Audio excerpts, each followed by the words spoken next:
जय हिंद दोस्तों। अब तुर्की की भारत के खिलाफ रची गई साजिश फीकी पड़ती दिख रही है। कुछ समय पहले पाक को भारत के खिलाफ ड्रोन मुहैया कराकर जो साजिश रच रहा था, आज भारत के आगे चूर चूर होता दिख रहा है। अब तुर्की भारत के आगे गिड़गिड़ा रहा है, सहायता की गुहार लगा रहा है, लेकिन अब भारत एक नहीं सुन रहा है। तुर्की भारत से बार बार मदद की पुकार लगा रहा है, लेकिन भारत का सन्नाटा उतना ही गाढ़ा हो चुका है जितना तुर्की के आसमान पर लटका संकट। तुर्की की हालत बदतर हो चुकी है। तुर्की और भारत के संबंधों की जटिलता को समझे बिना यह खबर अधूरी रह जाती है। दुनिया में वास्तव में दो तरह के देश दिखाई देते हैं, वे जो भारत की साझेदारी को समझते, सम्मान करते और भविष्य की सामरिक मजबूती का आधार मानते हैं, और वे जो क्षणिक राजनीतिक समीकरणों, क्षेत्रीय महत्वाकांक्षाओं और गलतफहमियों के कारण भारत को कम आंकने की भूल कर बैठते हैं। तुर्की लंबे समय से दूसरे वर्ग में खड़ा दिखाई देता है, चाहे कश्मीर पर अनावश्यक टिप्पणी हो, पाकिस्तान के पक्ष में खुला झुकाव हो या अंतर्राष्ट्रीय मंचों पर भारत विरोधी बयान। तुर्की ने समय समय पर ऐसे बीज बोए जिनका फल आज कड़वा साबित हो रहा है। वर्तमान आर्थिक हालात में तुर्की विदेशी मुद्रा संकट, बढ़ती महंगाई, रण दबाव और निवेशकों के पलायन जैसी चुनौतियों से जूझ रहा है, और वैश्विक साझेदारों का समर्थन उसके लिए अत्यंत आवश्यक हो गया है। ऐसे में उसकी ओर से कई देशों सहित भारत से सहयोग की अपेक्षा स्वाभाविक है, लेकिन भारत वैश्विक कूटनीति में भावनाओं नहीं बल्कि दीर्घकालिक हितों और पारस्परिक सम्मान के आधार पर निर्णय लेता है। भारत किसी भी देश की मदद तभी करता है जब वह संबंध पारदर्शी, संतुलित और आपसी सम्मान पर आधारित हो। यही कारण है कि तुर्की के आग्रह पर भी भारत जल्दबाजी में निर्णय नहीं ले रहा। भारत समझता है कि अंतर्राष्ट्रीय राजनीति में दोस्ती और सहयोग की नींव सम्मान और भरोसे पर टिकी होती है, न कि दबाव या अवसरवादी रवैये पर। तुर्की को भी यह एहसास अब स्पष्ट रूप से हो रहा है कि भारत जैसा उभरता हुआ वैश्विक शक्ति केंद्र किसी भी तरह की असमानता या एक तरफा रिश्तों को स्वीकार नहीं करता। आज तुर्की जिस आर्थिक चुनौती का सामना कर रहा है, वह सिर्फ वित्तीय असंतुलन का मुद्दा नहीं है, बल्कि एक संकेत है कि देशों को अपनी विदेश नीति में संतुलन, संवाद और वैश्विक साझेदारों के प्रति सम्मान बनाए रखना कितना जरूरी है। भारत भविष्य में तुर्की की मदद करे या न करे, यह पूरी तरह इस बात पर निर्भर करेगा कि तुर्की अपने रुख में कितना सकारात्मक बदलाव लाता है। कूटनीति का यही नियम है, सम्मान मिलेगा तो सहयोग मिलेगा। महंगाई 75% से ऊपर, लीरा का मूल्य गिरते गिरते डॉलर के मुकाबले 35 तक, और शहरों के चौक चौराहों पर परेशान भीड़ जो सिर्फ एक ब्रेड खरीदने के लिए रात भर कतार में खड़ी रहती बेकरी की खिड़कियों पर जमा धुंध उन लोगों की उखड़ी हुई सांसों जैसे दिखती जो अपनी उम्मीदों के साथ लाइन में खड़े खड़े बूढ़े हो रहे हैं। सिस्टम टूट चुका है और तुर्की का नेतृत्व, उसका तो जैसे भरोसा ही खत्म हो गया था। एर्दोगन, जो कभी तुर्की के सबसे ताकतवर नेता माने जाते थे, अब भीड़ के बीच एक सवाल बन चुके हैं कि आखिर उन्होंने देश को यहां तक कैसे पहुंचा दिया। लेकिन कहानी यहीं खत्म नहीं होती। असली रहस्य भारत के रवैये में छिपा था। तुर्की ने चिट्ठियां भेजी, एक नहीं 3, हर चिट्ठी में मदद की गुहार थी, भारत के प्रति विनती थी, और वह स्वीकारोक्ति थी कि अब तुर्की अपने दम पर खड़ा नहीं रह सकता। अनाज की भारी कमी थी। रूस और यूक्रेन, जो उसके बड़े सप्लायर थे, युद्ध में उलझे थे। ऐसे में तुर्की की निगाहें सिर्फ भारत पर टिक चुकी हैं, उस भारत पर जिसकी खाद्य आपूर्ति क्षमता इस संकट के दौर में भी स्थिर है। पर भारत ने कोई प्रतिक्रिया नहीं दी। यह वही सवाल था जो रात के सन्नाटे में सबसे जोर से चीखता और दुनिया की राजनीति के पर्दे के पीछे किसी छिपे हुए अध्याय की ओर इशारा करता। दरअसल इस कहानी की जड़ें उन फैसलों में थीं जिनकी कीमत तुर्की अब चुका रहा था। एर्दोगन ने सालों तक ऐसी नीतियां अपनाई जो खुद उनकी जनता के खिलाफ जा खड़ी हुई। ब्याज दरें घटाकर महंगाई को आसमान पर पहुंचा देना, लगातार राजनीतिक दखल, और सबसे मुश्किल उनका झुकाव उन देशों की तरफ जिन्होंने आतंक और अस्थिरता को बढ़ावा दिया। इन फैसलों ने खाड़ी देशों, खासकर सऊदी और यूएई को उनसे दूर कर दिया। एक वक्त में तुर्की, जिसने खुद को सबका मसीहा दिखाने की कोशिश की थी, वही अब अकेला पड़ चुका था। सब जानते हैं कि भू राजनीति में गलत फैसलों की सजा देर से मिलती है, पर मिलती जरूर है। तुर्की को वही सजा मिल रही है, लेकिन भारत का मौन अब भी समझ से परे है। क्या केवल नीतिगत मतभेदों की वजह से भारत इतना बड़ा कदम उठा सकता है, या मामला इससे कहीं ज्यादा गहरा था? कहते हैं कि अंतर्राष्ट्रीय राजनीति में जो दिखता है वह कभी पूरा सच नहीं होता। तुर्की की भारत के खिलाफ वर्षों की बयानबाजियां, कश्मीर पर अनचाहे बयान, संयुक्त राष्ट्र में भारत विरोधी स्टैंड, क्या यह सब भारत की चुप्पी के पीछे की असली वजह है, या भारत ने कोई ऐसा संकेत पा लिया था जिसे दुनिया अब भी समझ नहीं रही? क्योंकि भारत की ओर से मौन रहना भी एक संदेश था, एक ठंडी, संयमित लेकिन बेहद गूढ़ प्रतिक्रिया। उधर तुर्की में हालात हर घंटे के साथ और बिगड़ते जा रहे हैं। बाजारों में नोटों के पुलिंदों का मूल्य उतना ही खाली हो चुका था जितनी लोगों की जेबें। बच्चे बिस्कुट के पैकेट को ऐसे देखते जैसे वह किसी पुरानी फिल्म का जादुई बॉक्स हो। बेकरी वाले बैगेट की जगह सूखी रोटी दे रहे हैं और शहर की गलियों में फुसफुसाहट घूम रही है। कहीं तुर्की का अगला कदम भूख का बगावत तो नहीं होगा? और इन सब के बीच भारत की मेज पर पड़ी वे चिट्ठियां जैसे किसी ऐसे रहस्य की निशानियां थीं जिसे अभी खोला जाना बाकी है क्या? भारत जवाब देगा? क्या तुर्की को मदद मिलेगी या मामला सिर्फ अनाज का नहीं बल्कि किसी बड़े रणनीतिक खेल का हिस्सा है? किसी ने नहीं कहा, पर दुनिया के माहिर रणनीतिकार महसूस कर रहे थे कि यह संकट सिर्फ एक देश की भूख का नहीं बल्कि दो देशों के रिश्तों के उस मोड़ का संकेत है जहां हर कदम आने वाले वर्षों की दिशा तय करेगा।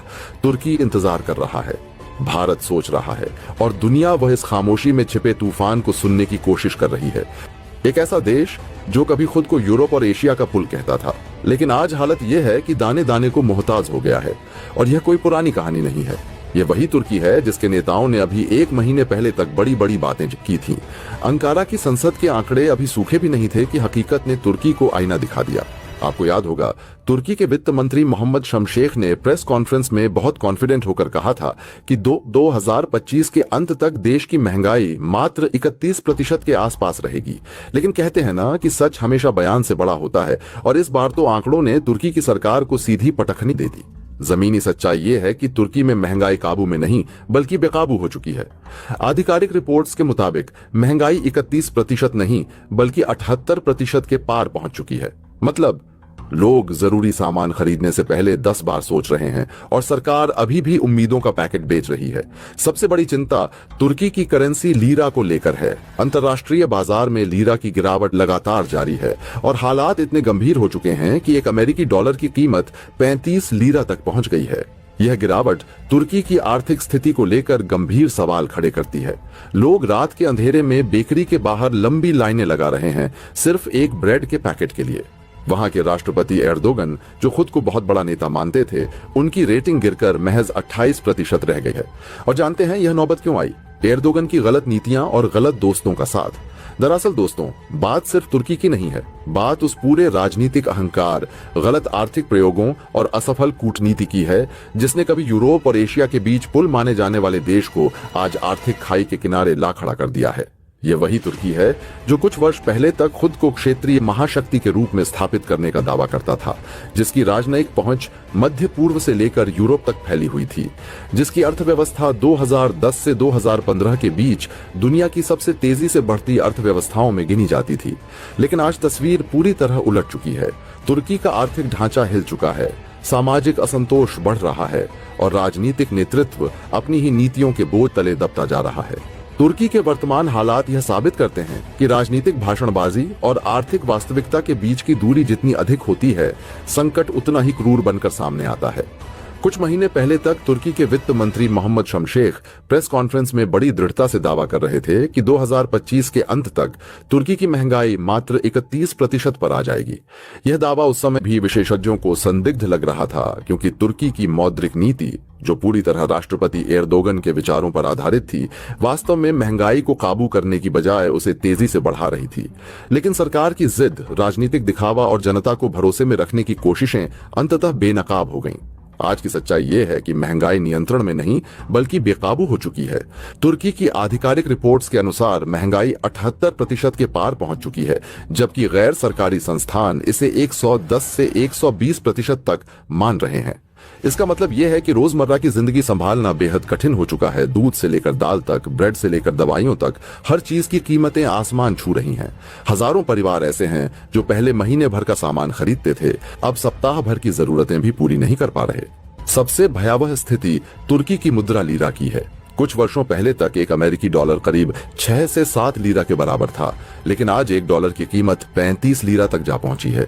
इस तरह की मुद्रा गिरावट किसी भी देश की आर्थिक संप्रभुता को कमजोर कर देती है, निवेशकों का विश्वास डगमगा देती है और आयात आधारित अर्थव्यवस्था पर भारी दबाव डाल देती है। तुर्की का उद्योग, ऊर्जा क्षेत्र, खाद्य प्रसंस्करण और उपभोक्ता वस्तुओं का बड़ा हिस्सा आयात पर निर्भर है और डॉलर के मुकाबले लीरा की गिरावट ने इन सभी क्षेत्रों को लगभग पंगु बना दिया है। यही कारण है कि देश में आज रोटी जैसी बुनियादी चीज भी लोगों की पहुंच से बाहर होती जा रही है। वीडियो और रिपोर्ट्स में देखा गया है कि लोग रात के अंधेरे में लंबी लंबी कतारों में खड़े होते हैं सिर्फ एक पैकेट ब्रेड खरीदने के लिए। यह वही तुर्की है जिसने कभी मुस्लिम वर्ल्ड के लीडर के रूप में उभरने की कोशिश की थी और यह वही जनता है जिसके सामने एर्दोगन ने दुनिया बदल देने वाले वादे किए थे। लेकिन अब हालत यह है कि राष्ट्रपति एर्दोगन की लोकप्रियता 28% तक गिर चुकी है, जो किसी भी सत्तारूढ़ नेता के लिए बेहद खतरनाक संकेत है। यह स्थिति क्यों आई? इसका जवाब बहुत स्पष्ट है: गलत आर्थिक नीतियां, राजनीतिक दादागिरी और गलत देशों से दोस्ती। सबसे पहले बात करें एर्दोगन की आर्थिक सोच की। एर्दोगन का मानना था कि ब्याज दरें बढ़ाने से महंगाई बढ़ती है, जबकि दुनिया भर के अर्थशास्त्री इसके उलट सिद्धांत मानते हैं। जब महंगाई बढ़ती है तो ब्याज दरें बढ़ाकर बाजार में घूम रहे पैसे को कम किया जाता है ताकि चीजें सस्ती हों। लेकिन एर्दोगन ने विज्ञान और अर्थशास्त्र की जगह अपनी धार्मिक व्याख्याओं के आधार पर ब्याज दरों को लगातार घटाया। नतीजा ये हुआ कि महंगाई फट पड़ी। फिर बात आती है तुर्की की विदेश नीति की। एर्दोगन ने पिछले एक दशक में खुद को इस्लामी दुनिया का मसीहा दिखाने की कोशिश में सऊदी अरब, यूएई, मिस्र और कई खाड़ी देशों के खिलाफ कड़ा रुख अपनाया। उन्होंने इन देशों की सरकारों को तानाशाह कहा, उन पर नरसंहार के आरोप लगाए और लगातार बयानबाजी की। सऊदी पत्रकार जमाल खशोगी की हत्या के दौरान उन्होंने जिस तरह से सऊदी सरकार को वैश्विक मंच पर घेरा, उसने खाड़ी देशों के साथ उनके रिश्तों को लगभग खत्म कर दिया। यही नहीं, एर्दोगन ने मुस्लिम ब्रदरहुड जैसी विवादित संस्थाओं का खुलकर समर्थन किया, जो खाड़ी देशों के लिए रेड अलर्ट था। नतीजा, जब तुर्की कठिनाई में पड़ा तो वह देश जो सबसे पहले मदद कर सकते थे, जैसे सऊदी अरब और यूएई, वही तुर्की को नजरअंदाज कर गए। उन्होंने साफ संकेत दिया कि तुर्की को अपनी पुरानी बयानबाजी का बोझ खुद उठाना होगा। अब आते हैं तुर्की की सबसे बड़ी मजबूरी, खाद्यान्न संकट पर। तुर्की अपने अनाज और खाद्य आवश्यकताओं के लिए भारत, रूस और यूक्रेन पर निर्भर रहा है। लेकिन रूस यूक्रेन युद्ध ने उसके सप्लाई चेन को अधर में लटका दिया है। यूक्रेन के बंदरगाह बंद पड़े हैं, रूस की सप्लाई सीमित हो चुकी है और वैकल्पिक मार्ग महंगे पड़ रहे हैं। चीन और पाकिस्तान का विकल्प भी तुर्की के काम नहीं आ सकता, क्योंकि चीन का अनाज महंगा है और पाकिस्तान का अनाज गुणवत्ता परीक्षण में फेल हो चुका है। पाकिस्तान में स्वयं खाद्य सुरक्षा संकट है, वे तुर्की को कुछ देने की स्थिति में नहीं है। चीन की कीमतें तुर्की की वर्तमान आर्थिक स्थिति के अनुसार बेहद ऊंची हैं। ऐसे में तुर्की की आखिरी उम्मीद भारत पर टिक गई है। भारत दुनिया का सबसे बड़ा अनाज उत्पादक और निर्यातक देश है और तुर्की की गुणवत्ता मानकों को भारत ही पूरा कर सकता है। इसी वजह से तुर्की के वाणिज्य मंत्रालय ने पिछले महीने 3 बार भारत को पत्र भेजा है, जिसमें तुर्की ने साफ लिखा है कि उसे तुरंत गेहूं, चावल और अन्य खाद्यान्न की आपूर्ति चाहिए। तुर्की को डर है कि यदि अगले 3 से 6 महीनों में अनाज नहीं मिला तो देश में खाद्य संकट इतना बड़ा हो जाएगा कि सरकार के लिए उसे संभालना मुश्किल होगा। तुर्की के गोदाम खाली हो रहे हैं और उनकी सप्लाई चेन टूटने की कगार पर है। भारत की ओर देखना तुर्की की मजबूरी है, जबकि कुछ साल पहले तक तुर्की भारत के खिलाफ बयानबाजी और कश्मीर मुद्दे पर पाकिस्तान का खुला समर्थन करता रहा था। आज तुर्की जिस स्थिति में है वह सिर्फ आर्थिक संकट नहीं है, वह राजनीतिक अहंकार का परिणाम है। देश की अर्थव्यवस्था अस्थिर है, मुद्रा अपनी कीमत खो रही है, जनता आक्रोशित है और सरकार के पुराने दोस्त या तो मुंह फेर चुके हैं या मदद करने की स्थिति में नहीं है। यदि तुर्की को वापसी करनी है तो उसे अपनी नीतियों में बड़े सुधार करने होंगे, ब्याज दरों को वास्तविक स्तर पर लाना होगा, खाड़ी देशों के साथ संबंध सुधारने होंगे, भारत और अन्य एशियाई देशों के साथ संतुलित व्यापारिक व्यवहार अपनाना होगा और सबसे जरूरी बात, एर्दोगन को यह समझना होगा कि दुनिया बयानबाजी से नहीं, निर्णयों और भरोसे से चलती है। तुर्की की अर्थव्यवस्था तब तक पटरी पर नहीं आएगी जब तक उसकी राजनीतिक दिशा स्थिर नहीं होती। इतिहास गवाह है कि जो देश अपने पड़ोसियों और सहयोगियों को खो देता है, उसका आर्थिक ढांचा भी ज्यादा समय तक सुरक्षित नहीं रहता। तुर्की को यह सच्चाई जितनी जल्दी समझ आए उतना बेहतर होगा। सऊदी अरब और यूएई जैसे अमीर देश जो तुर्की को बचा सकते थे, वह एर्दोगन से सख्त नफरत करते हैं, क्योंकि एर्दोगन ने मसीहा बनने के चक्कर में इन देशों के खिलाफ भी जहर उगला था। अब सुनिए असली खेल। तुर्की अपने अनाज, गेहूं, चावल के लिए हमेशा भारत, रूस या यूक्रेन पर निर्भर था।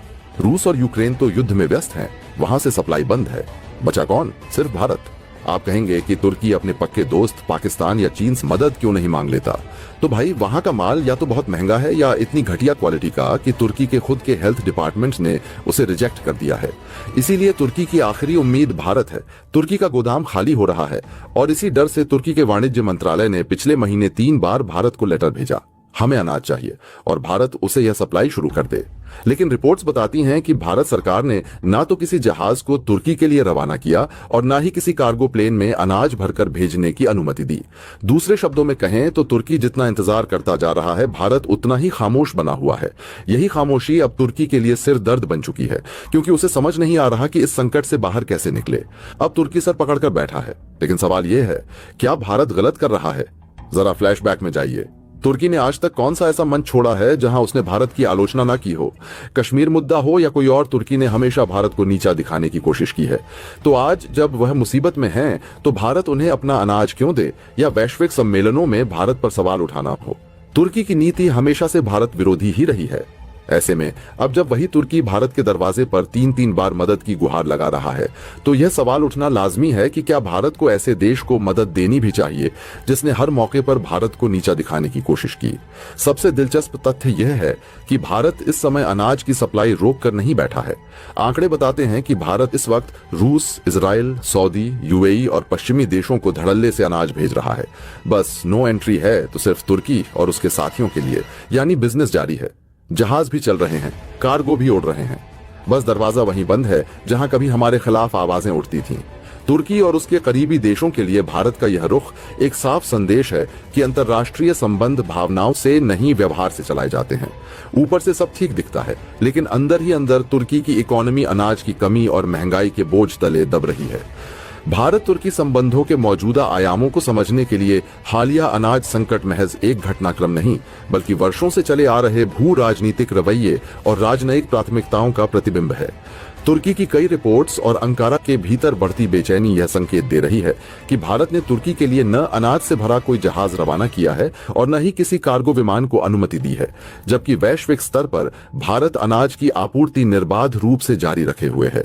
रूस, इजराइल, सऊदी अरब, यूएई और पश्चिमी देशों के जहाज लगातार भारतीय बंदरगाहों से अनाज लेकर रवाना हो रहे हैं। भारतीय कार्गो विमानों की उड़ानें भी निर्बाध जारी हैं। लेकिन जब तुर्की की बारी आती है तो दरवाजा सख्ती से बंद रखा गया है। यह खामोशी ही अब तुर्की के लिए सबसे बड़ा सिरदर्द बन चुकी है। कारण साफ सीध है, वे समझ नहीं पा रहे कि भारत किस संकेत की ओर इशारा कर रहा है और इस संकट से बाहर आने का रास्ता कहां से निकले। लेकिन असल सवाल यह है कि क्या भारत गलत कर रहा है?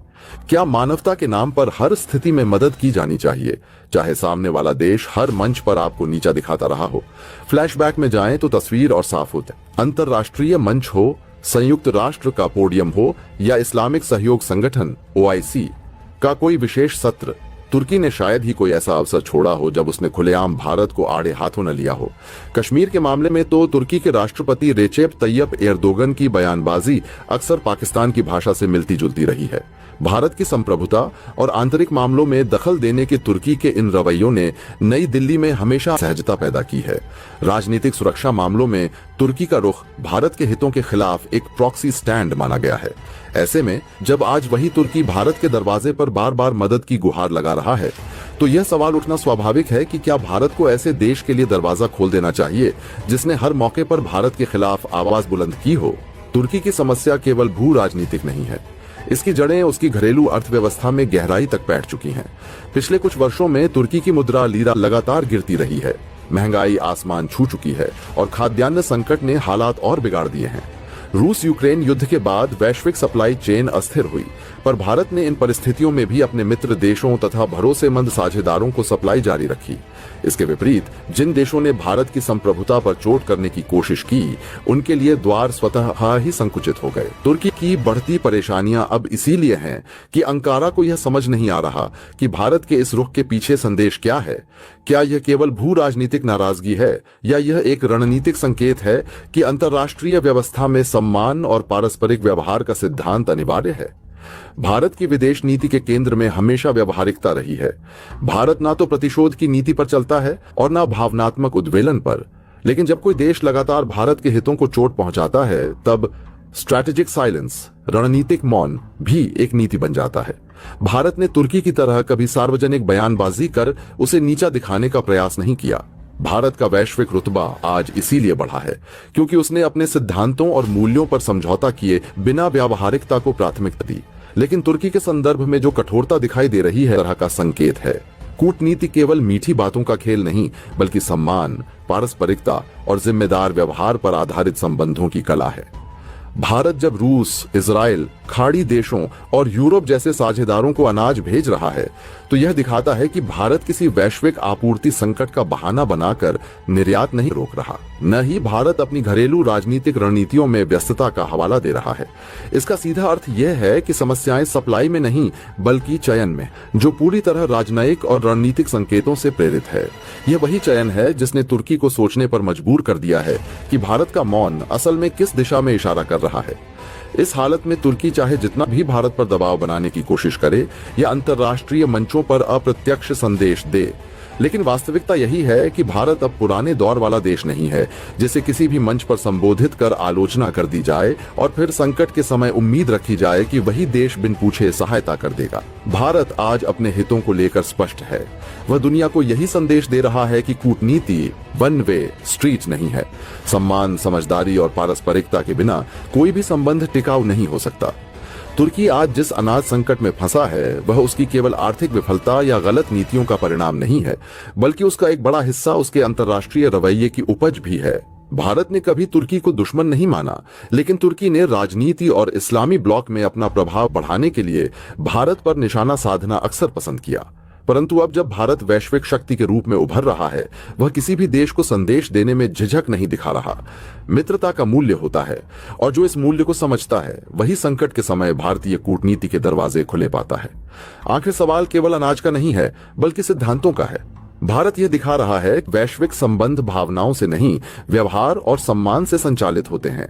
आज भारत का यह रुख तुर्की को कठोर लग सकता है, लेकिन अंतर्राष्ट्रीय राजनीति में यह एक आवश्यक संतुलन है और यही संतुलन आने वाले समय में देशों को यह समझने पर मजबूर करेगा कि किसी भी शक्ति के साथ संबंध समानता, पारस्परिक सम्मान और जिम्मेदार व्यवहार पर आधारित होनी चाहिए, वरना संकट के क्षण में दरवाजे बंद मिलना तय है। आखिर एक देश दाने दाने को कैसे मोहताज हो गया और भारत के गोदामों में ऐसा क्या है जिसने तुर्की की नींद उड़ा दी है? तुर्की के लिए साल 2025 में कुदरत ने भी साथ छोड़ दिया। सूखे और खराब मौसम ने वहां की फसलों पर ऐसा कहर बरपाया कि पैदावार धड़ाम से गिर गई। तुर्की के सरकारी आंकड़े खुद मान रहे हैं कि कुल अनाज का उत्पादन गिरकर 34 मिलियन टन रह गया है, जो पिछले साल से करीब 12% कम है। सिर्फ गेहूं की बात करें तो हालत और खस्ता है। उत्पादन गिरकर 17.9 मिलियन टन पर आ गया है, यानी करीब 14% की गिरावट। नतीजा अब घर में खाने को कम पड़ रहा है। मजबूरी ऐसी है कि 2025 से 26 में तुर्की को अपना पेट भरने के लिए गेहूं और जौ का आयात बढ़ाना पड़ रहा है। अमेरिकी एजेंसी USDA बता रही है कि जैसे जैसे तुर्की का पुराना स्टॉक खत्म होगा, उसे दुनिया के सामने हाथ फैलाने पड़ेंगे। हालात कितने बुरे हैं इसका अंदाजा इस बात से लगाइए कि जहां तुर्की पिछले साल सिर्फ 3 से 4 मिलियन टन गेहूं बाहर से मंगाता था, वहीं इस साल उसे 10 मिलियन टन गेहूं खरीदना पड़ेगा, सीधे 3 गुना ज्यादा। फिलहाल रूस उनका सबसे बड़ा सप्लायर है बना हुआ है, लेकिन क्या रूस अकेले उनकी भूख मिटा पाएगा? अब कहानी में एंट्री होती है भारत की। जब तुर्की अनाज के लिए परेशान था, ठीक उसी वक्त अक्टूबर 2025 में भारत ने एक बड़ा कूटनीतिक संदेश दिया। भारत ने तुर्की के राष्ट्रीय दिवस समारोह नेशनल डे को पूरी तरह नजरअंदाज कर दिया। यह सन्नाटा बता रहा था कि भारत अब तुर्की के पुराने बयानों को भूला नहीं है। रिश्तों में आई यह खटास तुर्की को भारी पड़ रही है। क्यों? क्योंकि जहां तुर्की एक एक दाने के लिए जूझ रहा है, वहीं भारत के गोदाम अनाज से उफन रहे हैं। साल 2025 तुर्की के लिए किसी स्वप्न से कम नहीं रहा। कभी कृषि उत्पादन में आत्मनिर्भर माने जाने वाले इस देश की जमीन अचानक ऐसी रूठी कि दाने दाने को मोहताज होने की नौबत आ गई। दोस्तों, आपकी क्या राय है? कमेंट बॉक्स में जरूर से बताएं और साथ ही चैनल को सब्सक्राइब करना ना भूलें। आपके एक सब्सक्राइब से हमारी काफी बड़ी मदद होती है।